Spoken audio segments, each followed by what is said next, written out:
Yep. My name is Paul. Yep. I'm actually a UX designer, but yeah, that's the title. Human-computer interaction that I actually prefer and like more, because I think it's more accurate name for what I do. And today I'm actually, yeah, as Bob, yeah, said, I work in EPAM Ukraine. I'm from Kiev. It's my first time in Czech, in Prague. So thanks for inviting Mike. And I'm also the course facilitator in Projector Kiev. I teach some young people UX design, and I conduct a basic course.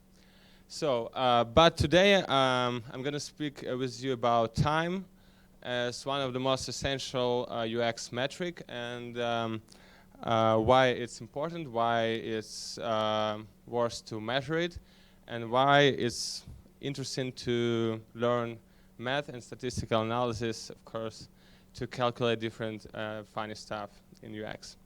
So first of all, we can just take a look on agenda. So intro, that's what's happening right now.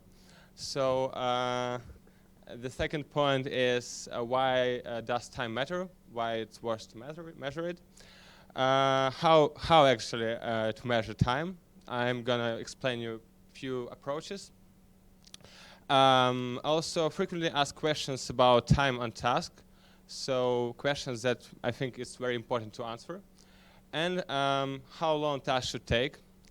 And in the end, I try to cover such methodology of KLM GOMS, which can help us to predict, of course, how long it takes to accomplish some task.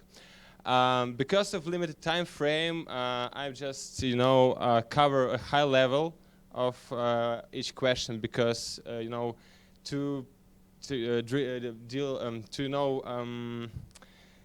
make some deep workshop or deep lecture, we don't have enough time. But I hope you learn something interesting and enjoy this presentation. First of all, I want to start with a good quote from the amazing book.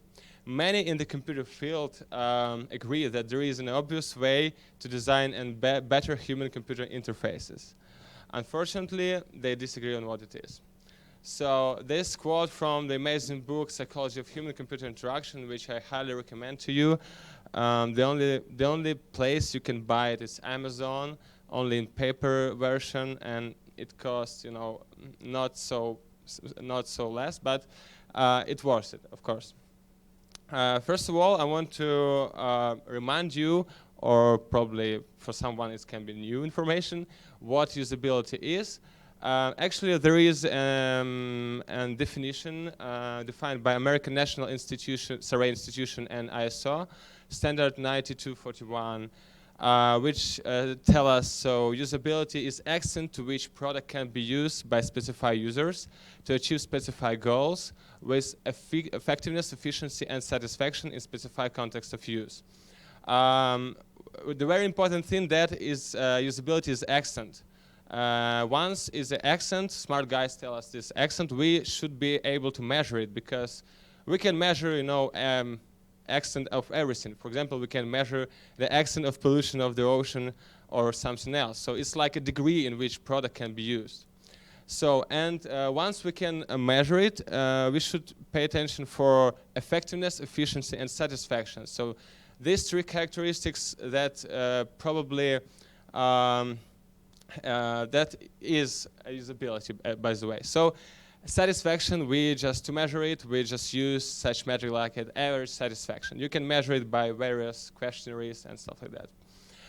Effectiveness is like more about completion rate and number of errors user make during the task, performing the task. And efficiency is of course about the time. It doesn't mean, so these three characteristics you can measure only by these four metrics, but these metrics are the most popular one. And task equal money. So business very good understand the language of time, and is the easiest way to display or demonstrate improving of usability is decreasing the time for complete a task. So, for example, we can say, okay, we have some enterprise software in which employee works every day, and every employee do some reports, and for example, 10 reports per day. But if we decrease the time completion, task completion time, we can just, for example, make this employee, for example, make some 15 reports per day, and that's increase efficiency of this guy for the same salary, by the way, and save money for the company. So time is very essential. Time is very easy to understand. It's not something about like satisfaction, which is also pretty much easy to understand, but time is even easier. So I want to start with one small moment. So when I talking about measuring a time, I mean, of course, usability testing with real users, moderate user tests. So, and once we're talking about that, we're talking about some kind of stopwatches and tracking the time when the user just, accomplished some task. And one of the best practices, of course, is ask users think out loud when they perform a task. But there is a reasonable question: can we measure task time if users think out loud during usability tests? What do you think?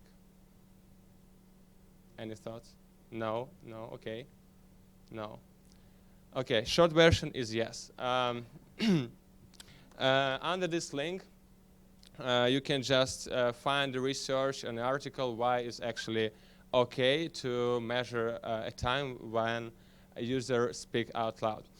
Short version, it was, there are some, basically 3 essential research on that topic. And these researchers report us following data. In some cases, users really take some more time to accomplish a task when think out loud. In some cases, it's even faster to accomplish a task when you think out loud. And sometimes, in the short research, reports no difference. So in any way, these deviations are not statistically significant, so we can ignore it and start and continue to measure time when users think out loud.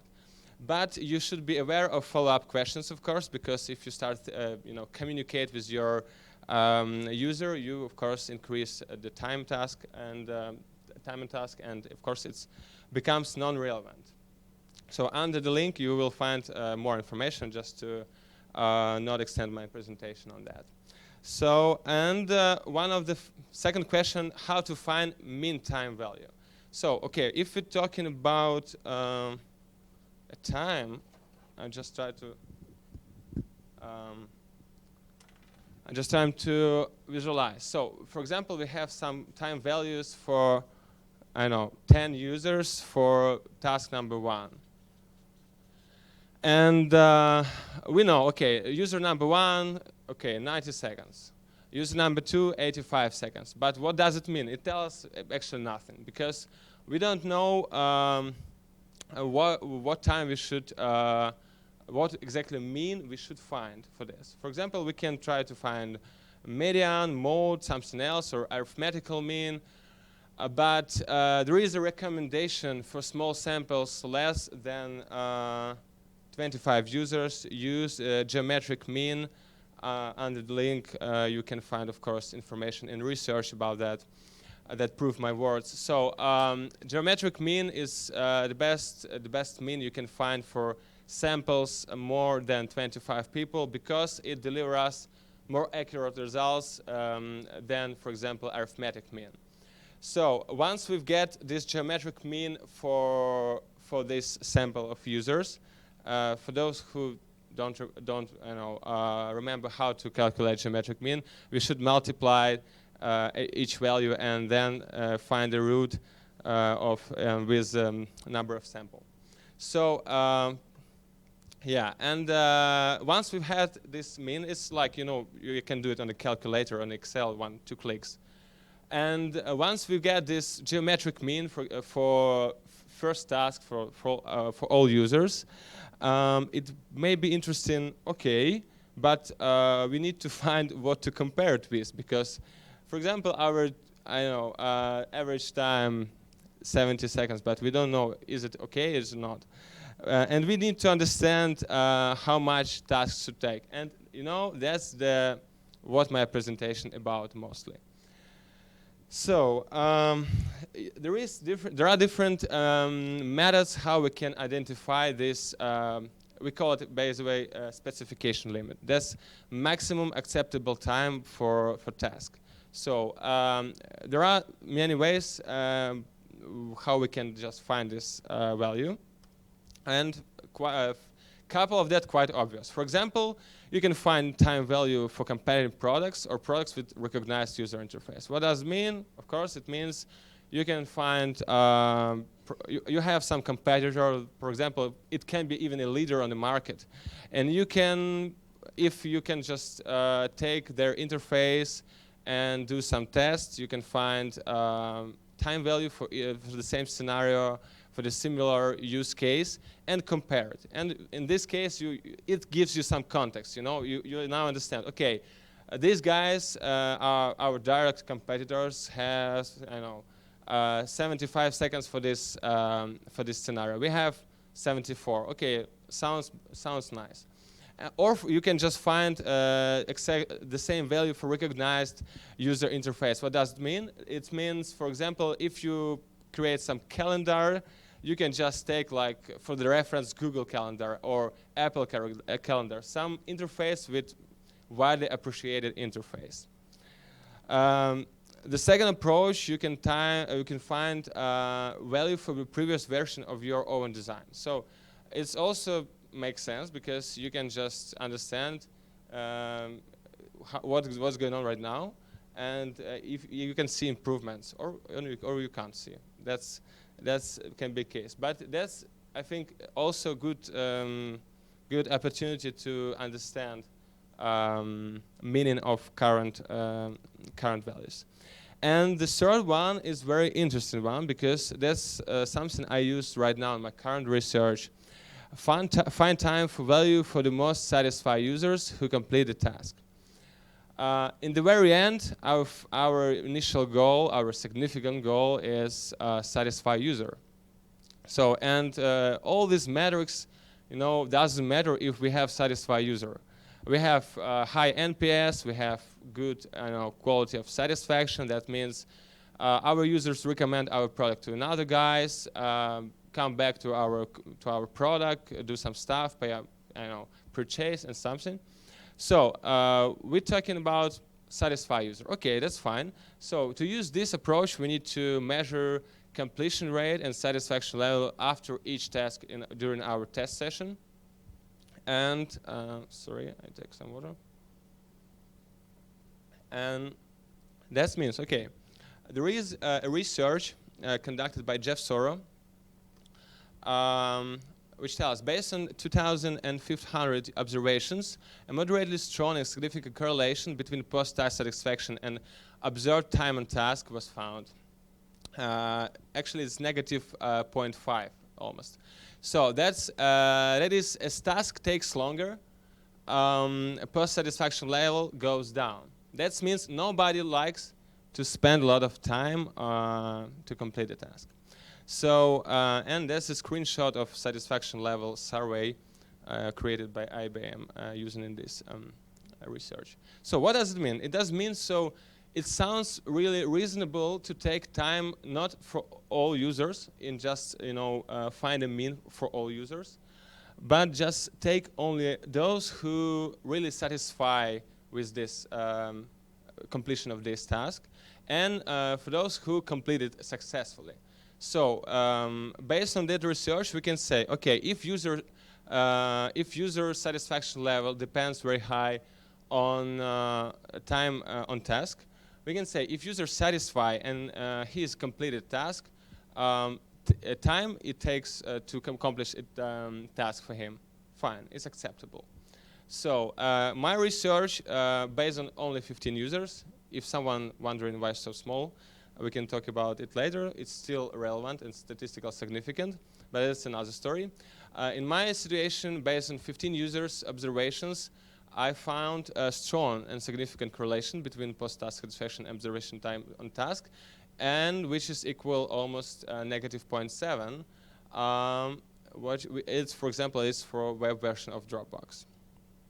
So, in this case, we will take just not all people for our research, but we will take just people with good satisfaction level, and one moment. So with good satisfaction level and with good completion rate. So we need to remove failed task, and we need to remove times where satisfaction scores are less than 5. One more moment. Here I use single list question for satisfaction level, and it's 7-point scale question. In my case, it's if user just mark his satisfaction level 5, 6, and 7, that's fine, and if less, that's not fine. So that's for me, it means okay. I don't take into account this guy. So you can use wherever you want for satisfaction level, but it's works. It just works. And the last way, reasonable way at least, because if you know something else, it will be nice to hear. But one more opportunity, one more approach how we can identify specification limit is find expert time and multiply it by 1.5, or another multiplier, more research needed, determined by each task. So, and here we were speaking about some expert time. So we say, okay, we have some expert time, and we can compare this expert time with each value for each user, and observe how it deviates. And for identifying expert time, we can take different approaches as well. We can, for example, test. I can test myself as a developer as a designer who create an interface, and it looks like an expert time. But if you take some test with a colleague of mine, which is also expert in this interface, you'll get another results, because we can't accomplish the task exactly the same. Here we have some kind of methodology that called GOMS, which help us to identify less or more objective and predict how long tasks should take and how it takes in real life. Here I should say, what is GOMS? GOMS is a family of predictive models of human performance that can be used to improve the efficiency of human-computer interaction by identifying and eliminating unnecessary user actions. GOMS is acronym, so it's goals, operators, method, and selection rules, and created by those guys from book I mentioned before, Psychology of Human-Computer Interaction. That's researchers from the Xerox, and that's something you probably need to read if you're interested in that. First of all, it's goals. What is goals? Goals is actually the reason why someone opened your product. So open your product interface or software. If you know goals, we can predict which method user takes to achieve this goal. If you don't know goals, it's almost impossible to predict in which way we should look. Methods is how exactly user accomplish a goal. For example, we can just have a goal to go to Palladium shopping mall, and we can just use method by get Uber and ride to this place. This is one of the methods how we can achieve this goal, and we can we can assume it can be a case because we know the goal. If we don't know the goal, we can't. We can say nothing about that. But also we have operators. Operators is elementary perceptual motor or cognitive acts whose execution is necessary to change any aspect of user mental state or affect the task environment. What does it mean? To call Uber, for example, you need to take your phone from the pocket, unlock it, launch Uber application, request the cab, get in the cab, purchase if you're talking about a cash, going out, overcoming distance to entrance to the Palladium, and stuff like that. And also you should wait some time before your car will find it. So all these actions actually about the goal achieving your Palladium shopping mall. So once you just start in work on that, you perform some actions like this one, and your task takes some time. And for example, we're talking about selection rules, and here we can say, okay, we can just get Uber, we can just get metro, we can just get a bus. And all these methods takes different time. So in some cases, metro is the fastest way. In some cases, Uber is the fastest way. So, and if take it less or more simple or visual, so GOMS is about, we have a goal, we have several, in this case, two ways how we can achieve it, and one way is longer than another, and of course takes more time. And if we will use a GOMS, we just have a chance to identify a better solution, better way to accomplish a goal in smallest time. So, of course, like any other methodology, we have pros and cons, and let's start from the disadvantages. First of all is we cannot predict response of the system because of various reasons. For example, we don't know the connection with internet. It can be slow, your machine can be really weak and stuff like that. So we can't predict it, and we should even try. So that's why we have this multiplier. So 1.5. We disregard user errors. So in this case, we assume user perform no errors. Of course, it's not unrealistic, but for the sake of experimental, this methodology, so don't take into account that. And this is disadvantage because you can't predict in some cases really realistic situation.